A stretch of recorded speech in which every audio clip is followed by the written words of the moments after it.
Hey guys, and welcome to another quick video just as a follow-up to the unboxing I've just done on the War Machine and Horde's Battlefoam carry bags. This one is, whilst the other one talked about the layout of the bag, what you get with the bag, what the bag's made of, and why the materials I think are a good choice of materials, highly durable materials.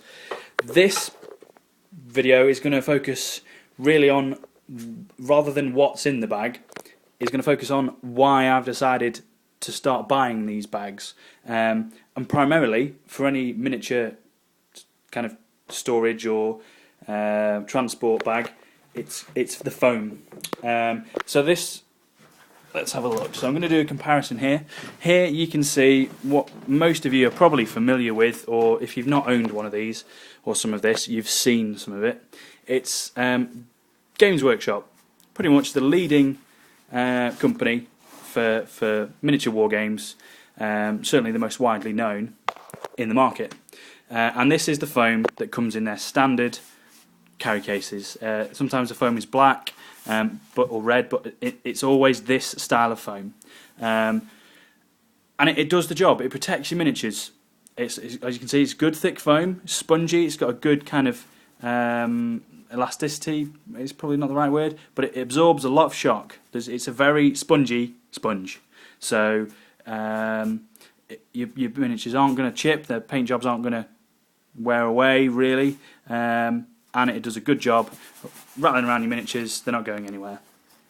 The problem is that they used the same foam for all the construction of it. So whilst you might want these sections of foam to be soft and fluffy to protect your models, they're using the same soft fluffy foam as the bottom, or what you might call the support for the tray of foam models.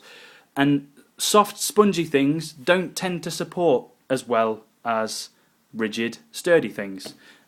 So the problem there is that, and you all know this if you've got one, the trays are ridiculously bendy. So if, for example, these are just some plastic dwarves, but if these were metal Black Orcs, or heaven forbid, I don't know, some of the large metal models from Privateer Press, like a Warjack, if I'd put a couple of Warjacks in this end of the tray and nothing in this end of the tray, it will bend, it will snap. The tray will not support the weight of those metal models if my hand's not directly underneath them. So, and also, one of my main problems with these kind of trays is that the glue holding the separator to the base is quite frankly crap.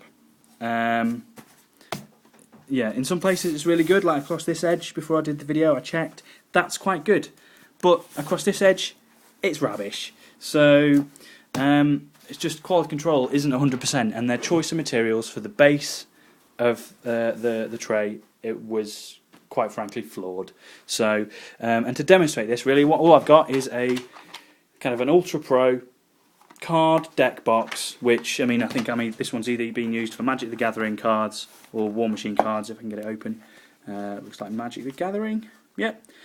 So Magic the Gathering cards, full to the brim, reasonably heavy, but at the end of the day that's just full of paper, so it's not that heavy. There you go.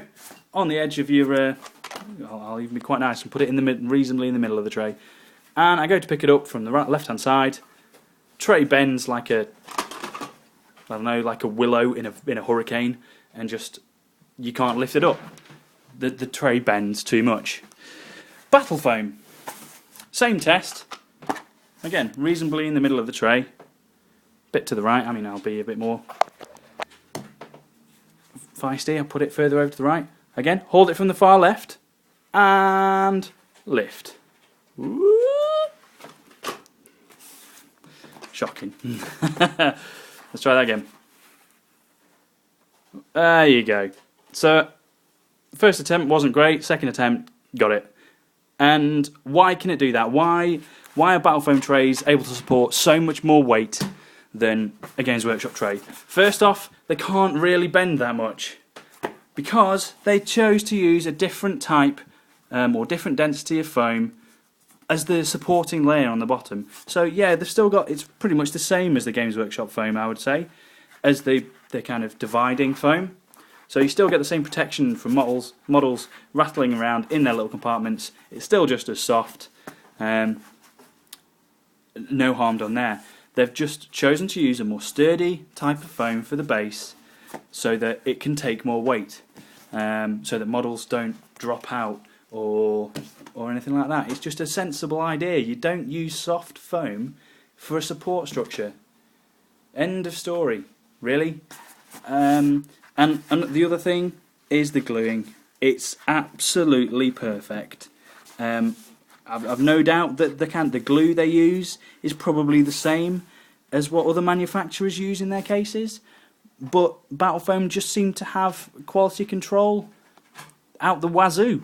All the gluing area is absolutely 100% secure. There's not even a little gap.